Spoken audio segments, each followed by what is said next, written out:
الحمدللہ رب العالمین والصلاة والسلام علی رسولہ الکریم۔ ناظرین محترم، جسم اور روح کے قرآنی تصور کو سمجھنے کے لیے سب سے پہلے یہ بات سمجھ لیں کہ ہمارا جسم جو ہے وہ مٹی ہی سے بنایا گیا ہے اور مٹی ہی میں لوٹا دیا جائے گا مرنے کے بعد، اور پھر روز حشر مٹی ہی میں سے برآمد کیا جائے گا۔ یعنی اس کی اصل جو ہے وہ یہی زمین اور مٹی ہے۔ لہذا سورہ طٰہٰ کی 55ویں آیت میں اللہ تعالیٰ نے یہ حقیقت بیان فرمائی، منہا خلقناکم، اسی زمین سے ہم نے تمہیں تخلیق کیا، وفیہا نعیدکم، اور اسی میں ہم تمہیں لوٹائیں گے، ومنہا نخرجکم تارۃ اخری، اور اسی میں سے ہم تمہیں نکال باہر کریں گے دوسری مرتبہ۔ تو اس سے یہ پتہ چل گیا کہ جسم جو ہے وہ مادی ہے اور اسی زمین سے اس کی ساری ضروریات وابستہ ہیں، جبکہ روح جو ہے وہ غیر مادی بھی ہے اور نور سے بنائی گئی ہے، اس کا مادہ جو ہے وہ مٹی نہیں ہے۔ دوسری بات یہ کہ یہ جو روح ہے یہ ہمارے اس جسم سے بہت پہلے عالم ارواح میں اللہ تبارک و تعالیٰ نے تمام انسانوں کی ارواح کو بیک وقت اپنے سامنے حاضر فرمایا اور ان سے عہد الست لیا، یعنی اپنی ربوبیت کا اقرار لیا۔ تو اس کا بھی ذکر قرآن حکیم کے اندر موجود ہے۔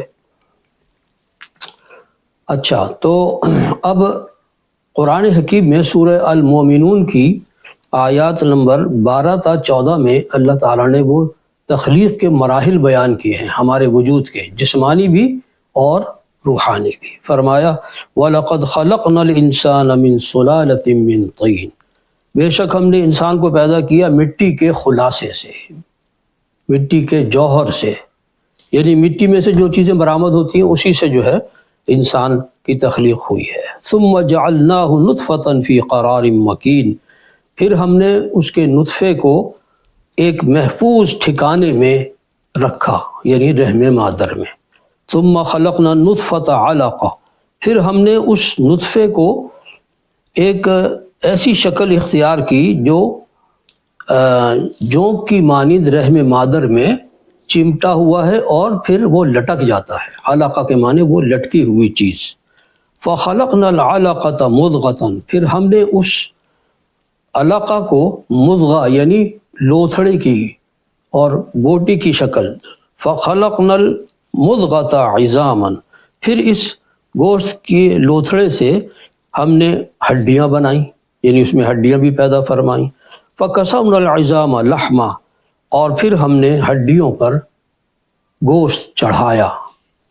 ثُمَّ أَنشَأْنَاهُ خَلْقًا آخر، پھر اس کے بعد ہم نے اس کو اٹھایا ایک دوسری ہی اٹھان پر، ایک نئی خلقت پر۔ یہ اشارہ ہے روح کے پھونکے جانے کا۔ فَتَبَارَكَ اللَّهُ أَحْسَنُ الْخَالِقِينَ، تو بہت ہی بابرکت ہے وہ اللہ جو تمام تخلیق کرنے والوں میں بہترین تخلیق کرنے والا ہے۔ تو یہ جو بات فرمائی اس کی تائید ہوتی ہے ایک متفق علیہ روایت سے۔ حضرت عبداللہ ابن مسعود رضی اللہ تعالی عنہ بیان فرماتے ہیں کہ رحم مادر میں جسم کی نشو و نما جب ہوتی ہے تو 40 دن کے 3 وقفے جو ہیں وہ اس پر گزرتے ہیں، یعنی جو ہم نے بھی آیات پڑھی، یعنی نطفے کی شکل میں 40 دن رہتا ہے، پھر علقہ کی شکل میں 40 دن رہتا ہے، پھر مضغے کی شکل میں 40 دن رہتا ہے۔ تو اس طریقے سے گویا کہ 40 دن کے جب 3 مدتیں گزر جاتی ہیں تو پھر اس میں روح پھونکی جاتی ہے۔ اللہ کے نبی نے بتایا کہ وہ فرشتہ اللہ کے حکم سے اس کی وہ روح جو پہلے پیدا ہو چکی تھی وہ لا کر اس کے ساتھ منسلک کر دیتا ہے۔ تو اس طریقے سے انسان جو ہے وہ وجود اس کو مل جاتا ہے۔ ایک غلط فہم کا بھی ازالہ کر لیجئے کہ جو جسم روح کے پھونکے جانے سے پہلے نشو و نما کے مراحل سے گزر رہا تھا وہ جاندار تھا۔ جان اور روح میں فرق ہے۔ جاندار تو پودے بھی ہوتے ہیں، حیوانات بھی ہوتے ہیں۔ انسان کے اندر، انسان جو رحم مادر میں نشو و نما پا رہا ہے وہ جاندار ہے۔